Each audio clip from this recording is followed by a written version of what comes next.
Hello? Sa pangalan po ng dakilang Panginoong Jesucristo, isang pagpapala po ang sumagana sa bawat isa sa atin. At magandang araw po sa bawat isa na nandito, may karamdaman man o wala. Salamat sa Diyos at pinagsama-sama tayo sa buong na ito.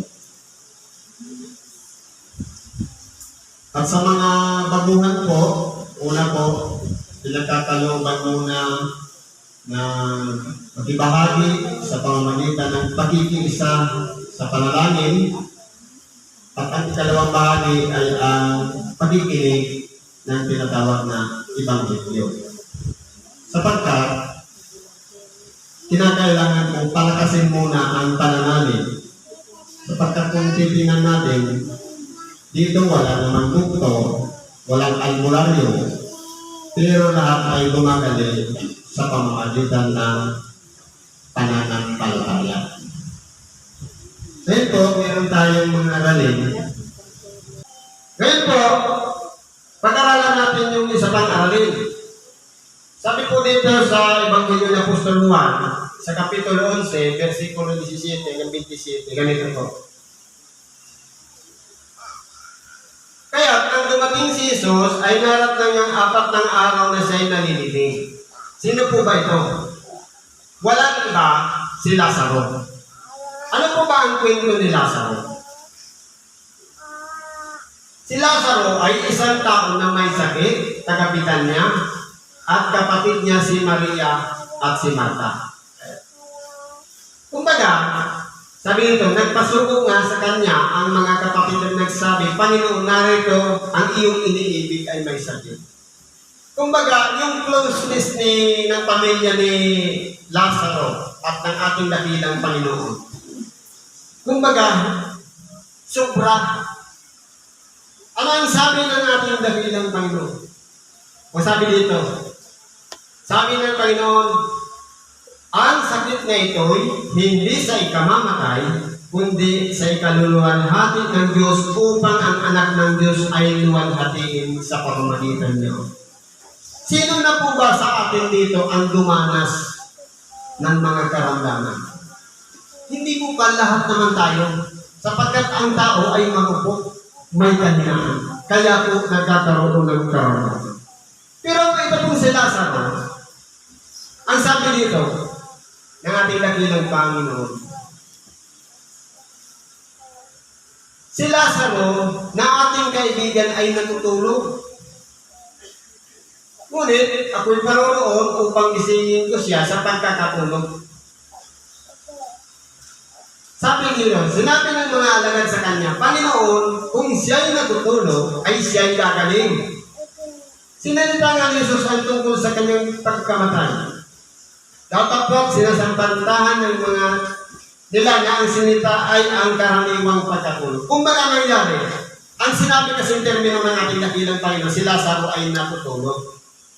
Kung baga, ang inaasahan ng mga alagad, na kung baga dahil sa may karamdaman, kaya nakatulog, parang gano'n lang, ordinaryo lang. Pero ang sabi ng ating dakilang Panginoon, nang magkagayon ay sinabi sa kanya ni Jesus ng malinaw, si Lazaro ay patay. Kung titingnan natin, sabi dito, 4 na araw na ang ating si Lazaro ay nalilibing. Pero gagawin ng ating dakilang Panginoon ang isang bagay para luwalhatiin ang anak ng tao o anak ng Diyos sa makatuwid bagay siya. Na sinasabi, sabi nga ni Tomas dito,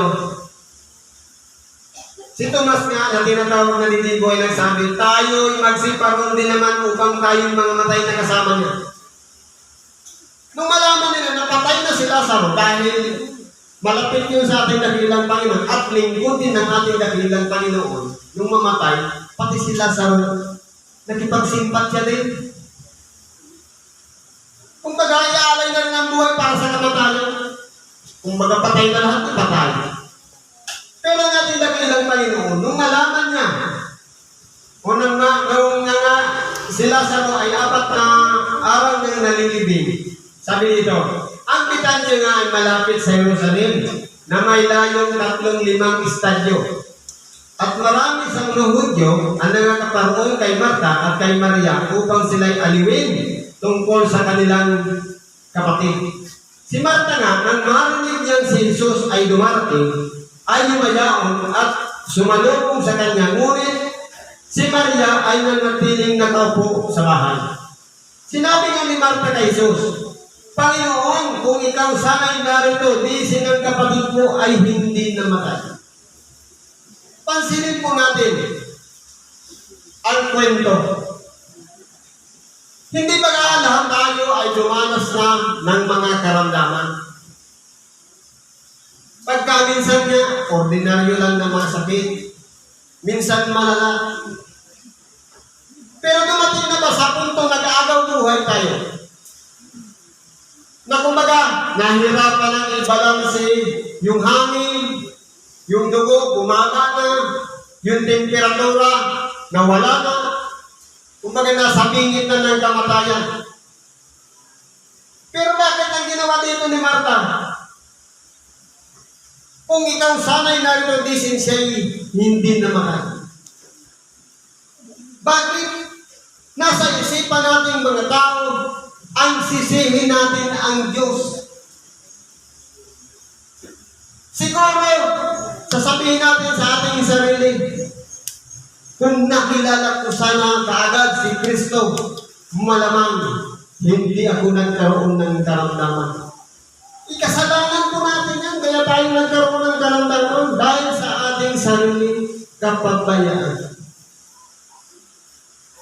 Kumbaga walang limitasyon. Lahat pwede natin kainin. Kahit hindi naman maaari o hindi karapat-dapat dahil nga sa ating sariling kalusugan. Tayo po ang nagdadala ng sarili nating kapahamakan, kaya tayo nagkakaroon ng karamdaman. Kaya paano po ba ipinapahayag? Sabi, sa mga nagdumaang gampanin, ang tao gumagaling sa pamamagitan ng pananampalataya. Dalawa lang po ang karamdaman ng tao. Spiritual at physical o material. Ang spiritual ay ang kakulangan natin sa pagsunod sa kalooban ng Diyos. Walang iba ang makinig tayo ng kanyang mga turo o aral sa makatuwid bagay ang Ebanghelyo. Saan natin yung mapapakinggan?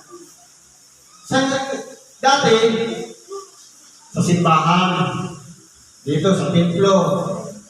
Pero ngayon po wala na yung imposible. Pwede na sa radyo, pwede na sa TV, pwede na tayong magsimba araw-araw kung gugustuhin natin. Lamang, hindi po natin ginagawa sapagkat wala po tayong karamdaman. Ginagawa lang natin yun kapag meron na tayong mga sakit o mga karamdaman. Ngayon po, kung titingnan natin dito, nalibing na 4 na araw. Kumbaga, yung naulila, si Maria at si Marta, ay inaaliw na ng mga tao para yung isipan, sapagkat kumbaga, iba kasi ang kalagayan ng isang taong namatayan kisa sa hindi namatayan. Yung namatayan, walang tigil yun sa pag-iyak, kahit kung mamatay pa lang. Pero yung walang kaibigan ng namatayan, malakas ang loob doon.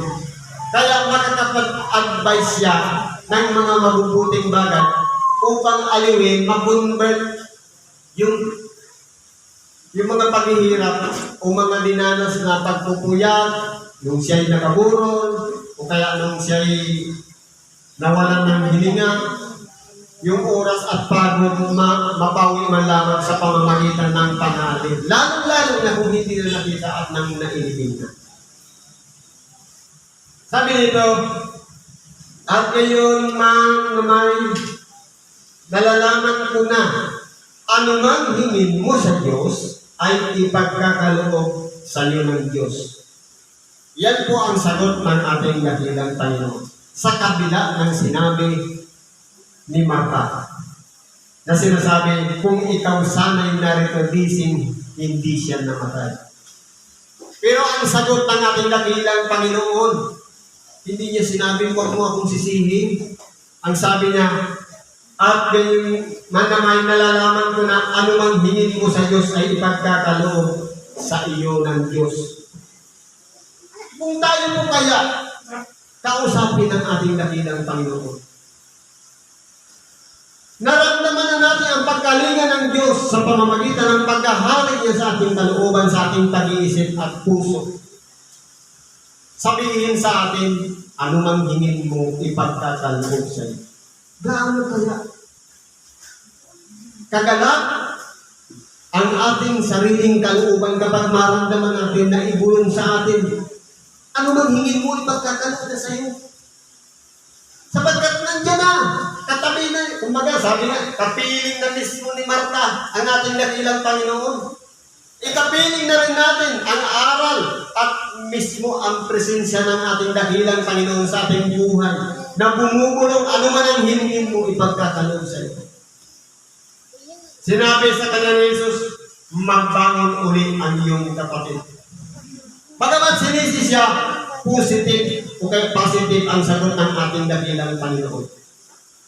Sapagkat ito pong si Lazaro, bagamat 4 na araw na, kumbaga malapit na siya sa kabulukan.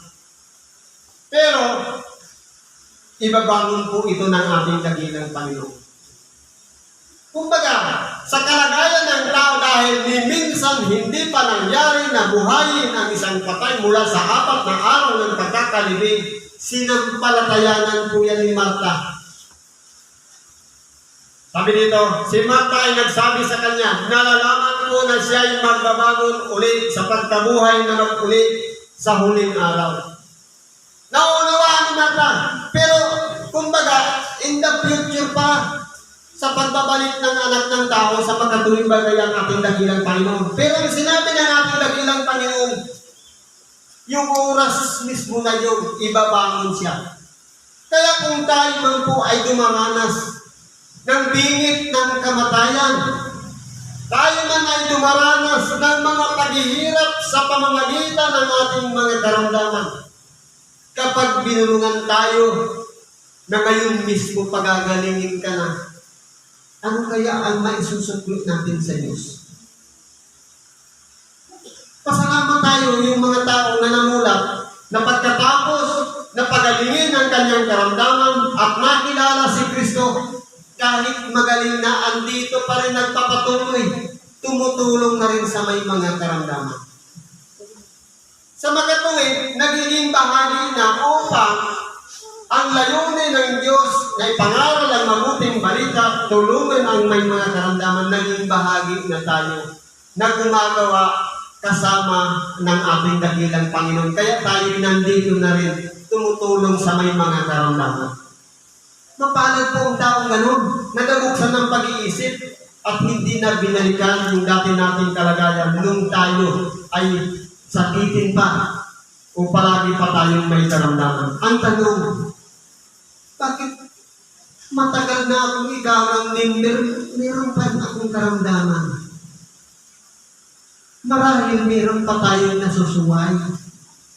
Meron pa tayong nalalabag dahil po yan sa katigasan din ng ating mga ulo.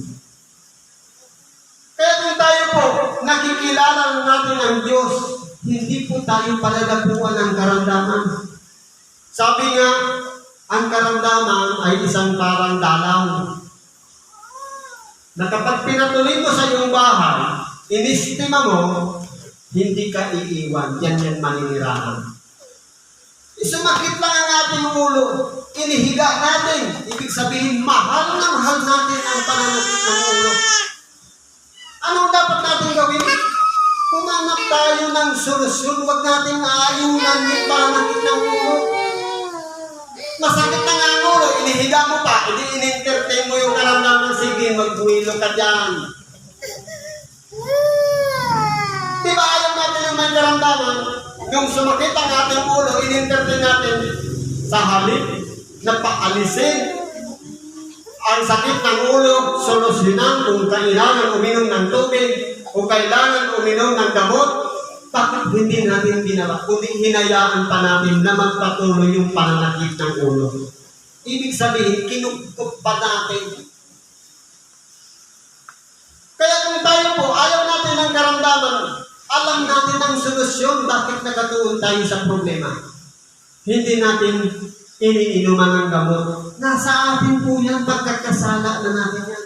Sabi nga sa Santiago 4:17, sa mga kakaalam nga ng paggawa ng mabuti at ito'y hindi ginagawa, ito'y kasalanan sa kanya. Halimbawa, masakit ang ulo natin. Kailangan natin ng tubig para dumaloy ang dugo, umakyat sa ulo at hindi makapos ang oxygen. Ialam natin na ang pag-inom ng tubig gamot sa sakit ng ulo. Hindi natin ginawa. Kasalanan natin yan sa ating sarili.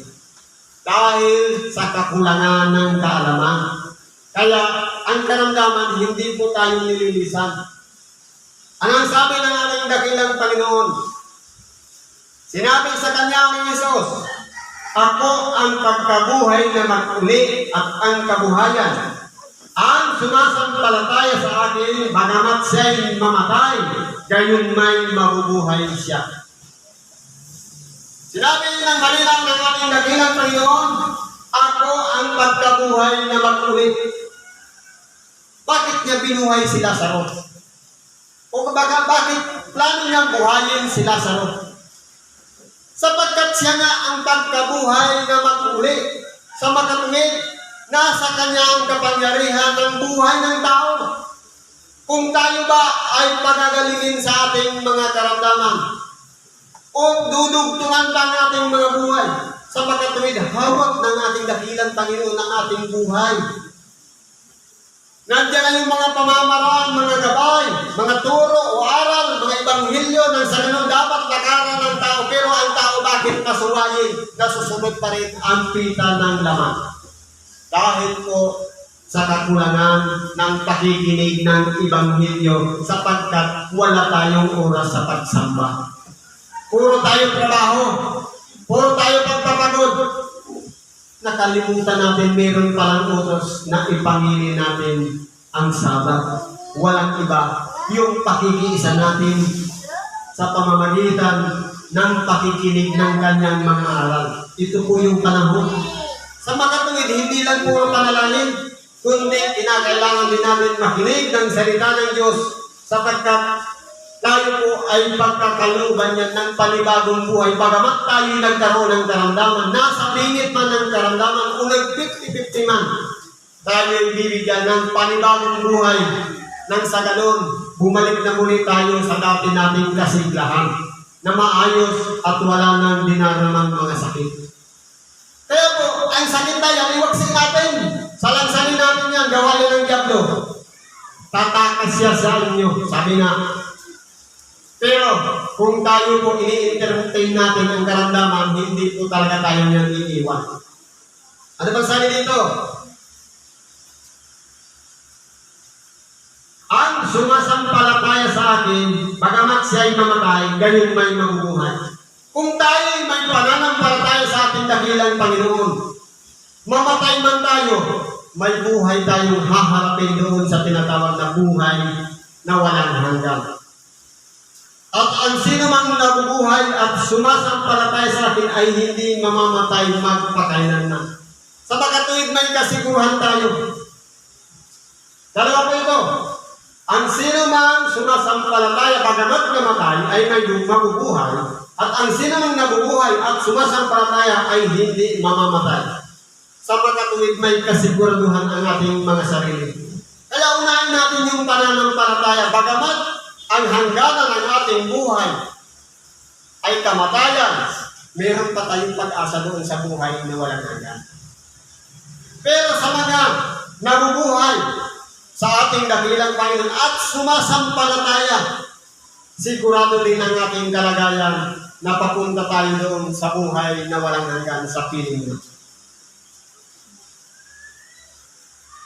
Ang tanong, sinasampalatayanan mo ba ito? Tanungin natin ang ating mga sarili? Yun bang sakripisyo natin pabalik-balik ng pakikinig ng Ebanghelyo? Yung pagkakataon bang sumibol ang pananampalataya sa pamamagitan ng ating karamdaman, bagamat marupok ang ating katawan, magtatamo tayo ng buhay na walang hanggan sa hinaharap? Bagamat po tayo ay nabubuhay, subalit sumasampalataya pa rin, tatanggap pa rin tayo ng buhay na walang hanggan sa hinaharap. Ang tanong, sumasampalataya ba tayo? Kung sagot natin, mapala tayo. Sinabi sa Kanya, O Panginoon, sumasampalataya na ako, ikaw ang Kristo, ang anak ng Diyos, sa makatuwid bagay, ang naparirito sa sanglibutan. Kung ganon ang ating kasagutan, katulad ni Marta, na buong nananampalataya sa pag-asa na ipinagkaloob ng ating dakilang Panginoon, na walang iba ang may kasiguraduhan ng ating buhay. Bagamat tayo'y mamatay, meron tayong pananampalataya, magkakamit tayo ng buhay. At bagaman tayo'y nabubuhay at sumasampalataya, magkakamit pa rin tayo ng buhay. Kumbaga, ang kasiguraduhan mo, yung future, yung hinaharap ng bawat isa sa atin sa kabila na tayo'y sumampalataya, sa kabila na tayo'y nabubuhay dito sa ibabaw ng sanglibutan. Yung ikalawang buhay po ang dapat na pinaglalaanan natin. Ang tanong, sumasampalataya ba tayo? Sapagkat ang pananampalataya po ay ang pagtitiwala o paniniwala sa mga bagay na hindi nakikita. Sa makatuwid, lalaki pa natin ng pag-asa. Hindi pa natin nakikita. Wala pang nakakita kailanman o pinagkalooban man na mabuhay na magmuli sa mga patay. Maliban lamang sa iisa, ang ating dakilang Panginoon, na siya'y bumalik na muli sa kanyang pinanggalingan doon sa kanan ng Diyos. At pagkatapos nun, tayo naman na lahat ng mga pinili ng Diyos at tinawag na makakapiling niya doon sa buhay na walang hanggan. Kaya dapat alam natin ang ating direksyon ng ating buhay. Walang iba ang sampalatayanan natin si Kristo na magagawa niya ang lahat na tayo'y pagkalooban niya ng pag-asa para sa hinaharap ng ating buhay. Bagamat itong katawan na ito ay may kamatayan, pagbalik na buhayin muli tayo sa mga patay ay meron tayong pag-asa doon sa buhay na walang hanggan. Kumbaga ang buhay dito sa ibabaw ng sanglibutan may limitasyon, pero papunta tayo sa unlimited na bagay. Walang iba. Ang buhay na doon sa piling ng Diyos, wala nang karamdaman, wala nang kirot, wala nang sakit, wala nang sakripisyo. Hindi na tayo lalamukin.